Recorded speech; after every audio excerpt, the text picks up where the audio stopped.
இயேசுவின் ரத்தம் ஜெயம். கிறிஸ்தேசுவுக்கு பிரியமான அன்பு சகோதர சகோதரிகளே, உங்கள் ஒவ்வொருவருக்கும் இயேசுவின் நாமத்தினாலே இனிய புத்தாண்டு வாழ்த்துக்கள். My dear brothers and sisters, happy new year to you all and your families. இந்த நாள்லையும் கூட நம்மளை தேவன் அற்புதமாய் இந்த 12 மாதமும் பாதுகாத்து புது வருடத்தை நம்மை காண செய்திருக்கிறார். அவரை நாம் ஒவ்வொருவரும் உள்ளத்தின் ஆழத்திலிருந்து துதிக்க வேண்டும். இந்த நாள்ல ஆவியானவர் தெளிவாய் இந்த வருடத்தினுடைய வாக்குத்தத்தமாய் உணர்த்தின காரியம், சகலத்தையும் திருப்பி கொள்ளுவாய். என்னோடு கூட சேர்ந்து வாசியுங்கள். 1 சாமுவேலின் புஸ்தகம் அதிகாரம் 30 வசனம் 8. அதை நீ பிடித்து சகலத்தையும் திருப்பி கொள்ளுவாய் என்றார். இந்த இடத்திலே கர்த்தர் தாவீதை பார்த்து சொல்றாரு, நீ சகலத்தையும் திருப்பி கொள்ளுவாய் அப்படின்னு. நம்ம அந்த அதிகாரத்தினுடைய முதல்ல இருந்து நம்ம வாசித்தோம் அப்படின்னா, அங்க என்ன சொல்லப்பட்டுள்ளது? தாவீதும் அவனோடு கூட இருந்த மனுஷரும் அவங்க யுத்தத்துக்கு போயிட்டு மறுபடியும் அந்த சிக்லாக்கு வர்றாங்க. வந்து பார்த்தா அந்த இடமே சின்ன பின்னமாக சூறையாடப்பட்டு இருக்கிறது. அவங்களோட ஒய்ஃப், குழந்தை எல்லாத்தையும் அமலேக்கியர் சிறைப்பிடித்துட்டு போயிட்டாங்க. அங்க இருந்து எல்லாத்தையுமே அவங்க கொள்ளையிட்டு விட்டார்கள். அந்த இடம் அவங்க போறப்போ எப்படி இருந்ததோ அதற்கு நேர்மாறா எல்லாவற்றையும் இழந்த நிலையில், அதாவது அந்த வசனம் 4 சொல்லப்பட்டுள்ளது, அவங்க எல்லாருமே எப்படின்னா தங்களோட ஸ்ட்ரென்த் போற வரைக்கும் அவ்வளோ ஒரு பயங்கரமா அழுதார்கள் அப்படின்னு அந்த இடத்துல எழுதப்பட்டிருக்கு. நம்ம இன்னைக்கு நிறைய நேரத்துல இந்த மாதிரி சிச்சுவேஷன்ல நம்மள அநேகர் நிக்கலாம். தேவன் எனக்கு தந்த எல்லாவற்றையும் நான் இழந்து நிக்கிறதை போல காணப்படலாம். என் சூழ்நிலை எனக்கு விரோதமாய் தோன்றலாம். இங்க என்ன நடக்குது அப்படின்னா, நம்ம தொடர்ந்து வாசித்தா தாவீது எல்லாவற்றையும் இழந்து நிற்கிறாரு. அப்போ அவர் கூட இருந்தவங்க என்ன பண்றாங்க அப்படின்னா, இவனால தான் எல்லாத்துமே நடந்தது, இவன் தான் இதுக்கு காரணம் அப்படின்னு கல்லெறிஞ்சி கொல்ல பாக்குறாங்க. என கண்மானவர்களே, நம்ம அந்த சூழ்நிலை கொஞ்சம் யோசித்து பார்க்கணும். நம்ம கொஞ்சம் பேர் கூட இருக்கோம், அந்த நேரத்துல பயங்கர லாஸ், எல்லாமே போனது அப்படின்னு நினைச்சிட்டு இருக்கும் போச்சுல, நம்ம கூட யாரெல்லாம் நின்னாங்களோ அவங்க நம்மளை கொலை செய்ய வர்றாங்க. இந்த நேரத்துல இன்னைக்கு உலகத்தில் உள்ள அநேகர் இந்த மாதிரியான சூழ்நிலையில் தற்கொலை செய்து மரித்து போவதை நாம் பார்க்க முடியும். ஆனா இங்க அழகா தாவீது ஒரு காரியம் பண்றாரு. அதாவது வருத்தம் தான், வேதனை தான், இழப்பு தான், he lost everything. ஆனா அவர் ஒன்னே ஒண்ணு பண்றாரு, தன்னை தேவனுக்குள் திடப்படுத்தி கொண்டார். He was strengthened himself with the Lord அப்படின்னு நம்ம வாசிக்கிறோம். என கண்மானவர்களே, நம்ம எத்தனை பேருக்கு இந்த பழக்கம் இருக்கு? அதாவது என் வாழ்க்கையில ஒரு சூழ்நிலை வருது ஆண்டவரே, இந்த சூழ்நிலையால நான் பாதிக்கப்பட்டிருக்கேன் ஆண்டவரே, எல்லாரும் எனக்கு அகெயின்ஸ்டா நிக்கிறாங்க ஆண்டவரே அப்படின்னு ஆண்டவர்கிட்ட போய் முறையிடுறோமா? இங்க தாவீது அதைத்தான் செய்கிறாரு. இந்த இடத்துல இன்னொரு முக்கியமான ஒரு விஷயத்த பார்க்கணும். அங்க எதிரிகள், அதாவது அமலேக்கியர் எல்லாத்தையும் எடுத்துட்டு போயிட்டாங்கன்னு தெரியும். Maybe David new many strategies, அதாவது எப்படி அவங்க கிட்ட இருந்து எல்லாத்தையும் மறுபடியும் எடுத்துட்டு வரணும், எந்த வழியில போய் அவங்கள அட்டாக் பண்ணணும். Maybe he faced in this situation before itself, but அவர் அதை பண்ணல. அவர் என்ன பண்றாரு அப்படின்னா, தேவன் கிட்ட விசாரித்தார், தேவனிடத்தில் கேட்கிறாரு, ஆண்டவரே நான் மறுபடியும் அவங்களை பின்தொடர்ந்து போனா எல்லாத்தையும் நான் திரும்ப கொண்டு வருவேனா அப்படின்னு தாவீது தேவன் கிட்ட கேட்கிறாரு. அப்பதான் தேவன் அவரை பார்த்து சொல்லுகிறார், நீ அதை பிடித்து சகலத்தையும் திருப்பி கொள்ளுவாய். என கண்மானவர்களே, இன்னைக்கு நான் எல்லாவற்றையும் இழந்திருந்தாலும், எனக்கு அநேக காரியங்கள் எனக்கு தெரிந்தாலும், நான் என் மாம்சத்தை தவிர்த்து விட்டு தேவன் கிட்ட போறேனா, தேவனை பார்த்து கேட்கிறேனா? நம்ம கொஞ்சம் யோசித்து பார்க்கணும். நம்ம கேட்கலாம், பிரதர் அன்னைக்கு தாவீது அந்த தண்டை பிடித்து செல் அப்படின்னு சொன்னாரு ஆண்டவரு, இன்னைக்கு நான் எதை பிடிக்கிறது அப்படின்னு கேட்கலாம். நமக்கு நல்லா புரிய வேண்டிய ஒரே ஒரு விஷயம், தாவீது அன்னைக்கு பிடித்தது தேவனை. அவரு தன்னுடைய எல்லா காரியங்களையும், மாம்ச காரியங்கள், இன்னும் கூட இருந்தவங்க அநேக ஐடியாஸ் கொடுத்திருப்பாங்க, இது எல்லாத்தையும் விட்டுட்டு தேவன் கிட்ட போனாரு. தேவனை தேடி போனார், அவரை பிடித்து கொண்டார், சகலத்தையும் திருப்பி கொண்டார். நம்ம இன்னைக்கு எப்படி ஆண்டவரை பிடிக்க முடியும்? நம்ம யோவான்ல வாசிக்கிறோம், வார்த்தை மனு உருவானார், அப்படியானால் நம் கையில தரப்பட்டிருக்கிறது விலை மதிப்பில்லாத பொக்கிஷம். அதை நாம் பிடித்து கொண்டு அதில் இருக்கிற வார்த்தைகளை பிரித்து கொண்டு நாம் நடக்கும்போது எல்லாவற்றையும் நம்மாலே சுதந்தரித்துக் கொள்ள முடியும். எல்லாவற்றையும் நாம் மீட்டு கொள்ள முடியும். எல்லாவற்றையும் நம்மாலே திருப்பிக் கொள்ள முடியும். ஒருவேளை இதை கேட்டுக்கொண்டிருக்கிற சகோதரனே, சகோதரியே, நீங்க நினைக்கலாம், பிரதர், நான் தேவன்கிட்ட திரும்ப வந்தேன்னா ஆவிக்குரிய காரியங்கள் மறுபடியும் நான் பெற்றுக்கொள்ளுவேன். இழந்து போன என்னுடைய வீட்டினுடைய சந்தோஷத்தை, சமாதானத்தை நான் பெற்றுக்கொள்ளுவேன். ஆனால் நான் இந்த உலகத்தினுடைய காரியங்கள், அது பணமா இருக்கலாம், பிசினஸா இருக்கலாம், பொருளா இருக்கலாம், வாட்டவர், இன்னும் அநேக காரியங்களை நான் இழந்து போயிருக்கிறேன் பிரதர். என் தேவன்கிட்ட, என் தகப்பனிடத்திற்கு நான் திரும்பி வந்து அவரை பிடித்து கொள்ளும் போது இதெல்லாம் எப்படி பிரதர் நான் பெற்றுக்கொள்ளுவேன்? உலகத்தின் போக்குல நான் போக வேண்டியது அவசியமா தானே இருக்கு அப்படின்னு நம்ம நினைக்கலாம். நான் ஒரே ஒரு காரியத்தை மாத்திரம் சொல்ல விருப்பப்படுகிறேன். தேவனை நாம் பிடிக்கும் போது, அவருடைய காரியங்களை கை கொள்ளும் போது, ஆவிக்குரிய ரீதியிலும் சரி, மாம்சத்தின் ரீதியிலும் சரி, உலக காரியங்களிலும் சரி, எல்லாவற்றையும் சகலத்தையும் நாம் திருப்பிக் கொள்ளுவோம். எனக்கு அன்பானவர்களே, இந்த காரியத்தை நான் சொல்லல, எந்த வேத வல்லுநர்களும் சொல்லல, எந்த தீர்க்க தரிசிகளும் சொல்லல, மாறாக இயேசு கிறிஸ்து நமக்காய் சொல்லி இருக்கிறார். நம்ம அந்த இளையகுமாரனுடைய பேரபிளை எடுத்து பார்த்தோம் அப்படின்னா, லூக்கா எழுதின சுவிசேஷம் 15வது அதிகாரத்துல அங்க ஒரு பேரபிள்ல 2 குமாரர்களை குறித்து இயேசு கிறிஸ்து சொல்லி இருக்கிறார். நம்ம அநேக நேரத்துல சின்ன குழந்தையில இருந்து இப்ப வரைக்கும் நிறைய தடவை இந்த காரியத்தை கேட்டிருப்போம். சண்டே ஸ்கூலா இருக்கட்டும், பிரீச்சிங்ல இருக்கட்டும், இன்னும் எல்லா இடத்துலையும் இந்த காரியம் நமக்கு தெரியும். அந்த இளைய குமாரன், he lost everything. everything means everything. அதாவது அவனுக்கு இருந்த அந்தஸ்தை இழந்து போனான், மரியாதையை இழந்து போனான், தகப்பன் சம்பாதித்து வைத்திருந்த பெயரை இழந்து போனான், தன்னுடைய ஆஸ்தியை இழந்து போனான், தகப்பனுடனான உறவை இழந்து போனான். இதெல்லாம் முடிச்சிட்டு உலகத்துல சொல்லுவாங்க, நம்ம என்னத்தை இழந்தாலும் சரி, நம்ம நண்பர்கள் நம்ம கூட நிப்பாங்கன்னு. அவன் அந்த நண்பர்களையும் இழந்து போனான். இதெல்லாம் இழந்து இன்னைக்கு நாம நிக்கிறோமா? ஆமா பிரதர், நான் எல்லாத்தையும் இழந்துட்டேன் பிரதர். என்னுடைய இழந்தவைகளை நான் எப்படி பெற்றுக்கொள்ளுவேன்? தேவனை பிடிச்சிட்டேன் பிரதர், இன்னைக்கு அவரு தான் எல்லாம் அப்படின்னு நான் வந்துட்டேன் பிரதர்.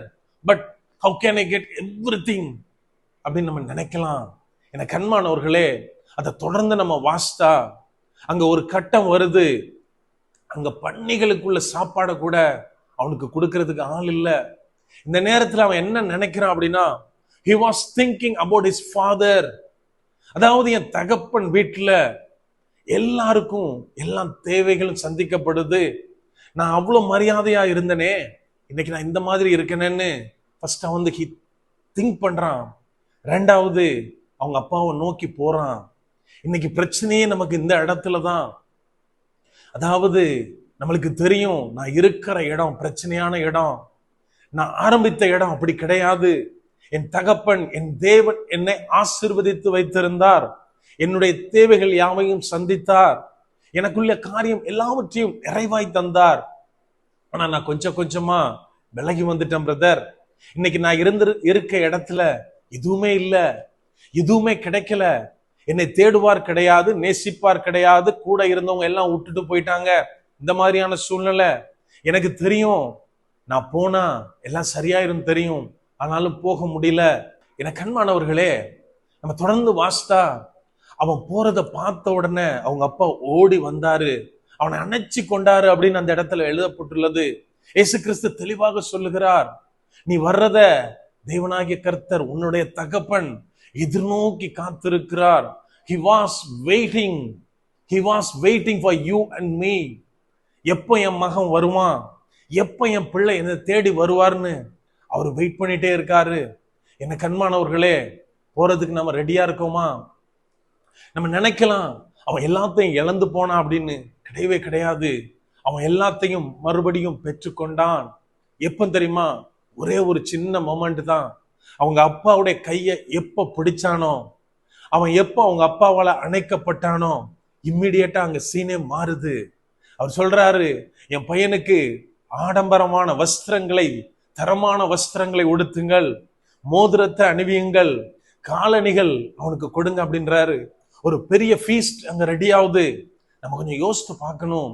அவன் எதையெல்லாம், எந்த அத்தாரிட்டியை இழந்து போனானோ, எந்த மரியாதைகள் மறுக்கப்பட்டதோ, அதையெல்லாம் அடுத்த நாள்ல இருந்து தானா கிடைச்சிருக்கும்.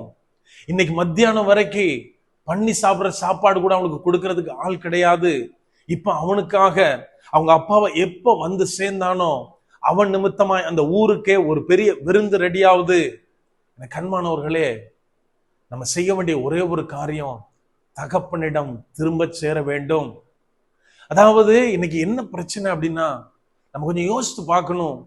பண்ணி சாப்பிடுற சாப்பாடு கூட கிடைக்காம அவன் ஒரு மரத்தடி நிழல்ல படுத்திருந்திருப்பான். மேபி அவங்க ஊர் ரொம்ப தூரமா இருந்திருக்கும்.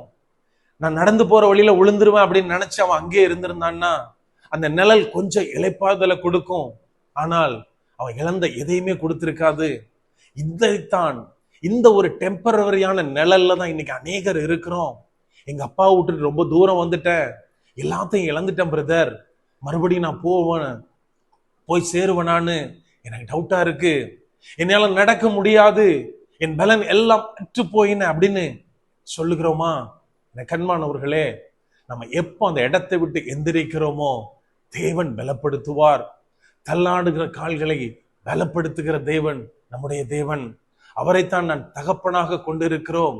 ஆகவே நம்ம என்ன சூழ்நிலையில இருந்தாலும் சரி, என்ன மாதிரியான காரியத்துல சிக்கி கொண்டிருந்தாலும் சரி, இம்மிடியேட்டா நம்ம செய்ய வேண்டியது காரியம், தேவனாகிய கர்த்தருடைய கையை பிடித்து சகலத்தையும் திருப்பிக் கொள்ளுவோம். அது எதை இழந்திருந்தாலும் சரி, ஆவிக்குரிய ரீதியிலோ மாம்சத்தின் பிரகாரமோ உலக காரியமோ ஆசீர்வாதங்களோ எதை இழந்திருந்தாலும் சரி, முதலாவது நான் பிடிக்க வேண்டிய காரியம் தேவனுடைய காரியம். அதை நான் எப்போ பிடிக்கிறனோ, என் தகப்பனுடைய கையை நான் எப்போ பிடிக்கிறனோ அப்போது சகலத்தையும் திருப்பிக் கொள்ளுவனாயிருப்பேன். அப்படியே கண்களை மூடுவோமா? அன்பான ஆண்டவரே, இந்த நேரத்தில் அப்பா உம்மை நோக்கி பார்க்கிறோம். ஆவியானவர், நீர் எங்களோட இருக்கிறீர், அதற்காக நன்றி செலுத்துகிறோம். அப்பா, இந்த நாள் வரையிலும் எங்களை நீர் ஆசீர்வதித்து கண்ணின் மணி போல பாதுகாத்து வருகிறீர். அப்பா, அந்த மேலான கிருபைகளுக்காய் நன்றி தகப்பனே. அப்பா, இந்த வருடத்தினுடைய முதல் நாளை காண செய்தீரே, அந்த கிருபைக்காய் நன்றி செலுத்துகிறோம். அப்பா, நீர் எங்களோடு இருக்கீங்கப்பா, எங்களை நடத்துகிறீர் தகப்பனே. அநேக நேரத்துல உம்மை விட்டு வெகு தூரம் போயிடுறோம் தகப்பனே. இந்த நாள் ஒரு மாற்றத்தின் நாளா இருக்கட்டும். எங்களுடைய தூசிகளை உதறி தள்ளிவிட்டு நாங்கள் இருக்கிற அந்த பாவ அழுக்கிலிருந்து எந்திரிக்க ஆவியானவரே நீர் உதவி செய்யுங்க. தகப்பனை நோக்கி நாங்கள் நடக்க ஆவியானவரே நீர் எங்களுக்கு பலன் தாங்க. ரீகா சாந்தா போரியாம் தெலபோரனா ரோதன ஹாசேக்கே நம துரியாம் தெலபோரனே ரோமோ சம்தலபோ துனியாம் தெரபலனே ஹெசேக்கே நம துரியாம் தெலபோனா. அப்பா, எங்கள் அநேகர் அப்பா இன்னைக்கு அநேக விதமான சூழ்நிலைகளில மாட்டிக்கொண்டு யார் என்னை விடுவிப்பார்னு தெரியாம தவிக்கிறதை ஆவியானவரே நீர் அறிந்திருக்கிறீர். ரேகே ஷேக்கிலமாத்தோ ரேதன ஹோஷந்தலபதுரியாம் தலபா. இழப்புகள் அநேகம் தகப்பனே, நாங்கள் இழந்திருக்கிறவைகள் அநேகம். ஆனாலும் தேவ கரத்தை பிடித்து கொண்டு சகலத்தையும் திருப்பிக் கொள்ள ஆவியானவரே நீங்க உதவி செய்யுங்க. அப்பா, ஒவ்வொருவருக்கும் நீங்க உதவி செய்யுங்கப்பா. லேஹ ஷாலமா துரியாம் தெலனே ரோமோ சந்தலபோ துரியாம் தெலபோரனா ரிகா சந்தலபோ துரியாம் தெலபோரனே. அப்பா, பிசாசுகளை துரத்தி கொண்டிருந்த ஜனங்கள் இன்னைக்கு அவங்களை சுத்தி பிசாசு டென்ட் அடித்து உட்கார்ந்து கொண்டிருக்கிறதை ஆவியானவரே நீர் அறிந்திருக்கிறீர் தகப்பனே. ஆவியானவரே எல்லாவற்றையும் நீர் அறிந்திருக்கிறீர். சகலத்தையும் திருப்பிக் கொள்ள ஆவியிலே பெற்ற எல்லா வரங்களையும் மறுபடியும் ரெஸ்டோர் பண்ண ஆவியானவரே நீர் உதவி செய்யுங்கப்பா. முன்பிருந்ததை பார்க்கிலும் பலமான காரியங்களை செய்ய ஒவ்வொருவரையும் நீர் அபிஷேகம் பண்ணுங்க.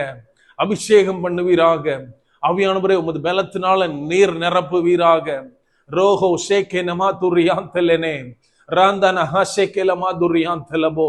அப்பா, இந்த வருஷத்துல தகப்பனே எதையெல்லாம் இழந்து போய் நிற்கிறோமோ ஒவ்வொன்றையும் சகலத்தையும் ஒன்றும் குறைவுபடாமல் திருப்பிக் கொள்ள ஆவியானவர் நீர் உதவி செய்கிறதற்காய் நன்றி செலுத்துகிறோம். அது கையை பிடித்து தகப்பனே, உமது வார்த்தையின்படி ஒவ்வொரு காரியத்தையும் செய்ய எங்கள் ஒவ்வொருவரையும் தாழ்த்தி ஒப்பு கொடுக்கிறோம். ஆவியானவரை நீர் பலப்படுத்துங்க, ஒவ்வொருவரையும் பலப்படுத்துங்க. நீர் உடனிருந்து காரியங்களை செய்ய தகப்பனே. முற்றிலுமாய் எங்களை தாழ்த்தி ஒப்பு கொடுக்கிறோம். இந்த நாளுக்காய், இந்த வருடத்திற்காய், இந்த வாக்கு தத்தத்துக்காய் நன்றி தகப்பனே. ஒவ்வொருவரும் இதை சுதந்தரித்துக் கொள்ள ஆவியானவரே எங்களை நீர் தகுதிப்படுத்துங்க. எங்களுக்கு சொல்லி தாங்க தகப்பனே. ஒவ்வொரு காரியத்திலையும், அது சின்ன காரியமா இருந்தாலும் தேவனுக்குரிய விதத்தில் நாங்கள் செய்து முடிக்க ஆவியானவரே நீர் எங்களுக்கு ஆலோசனை தாங்க.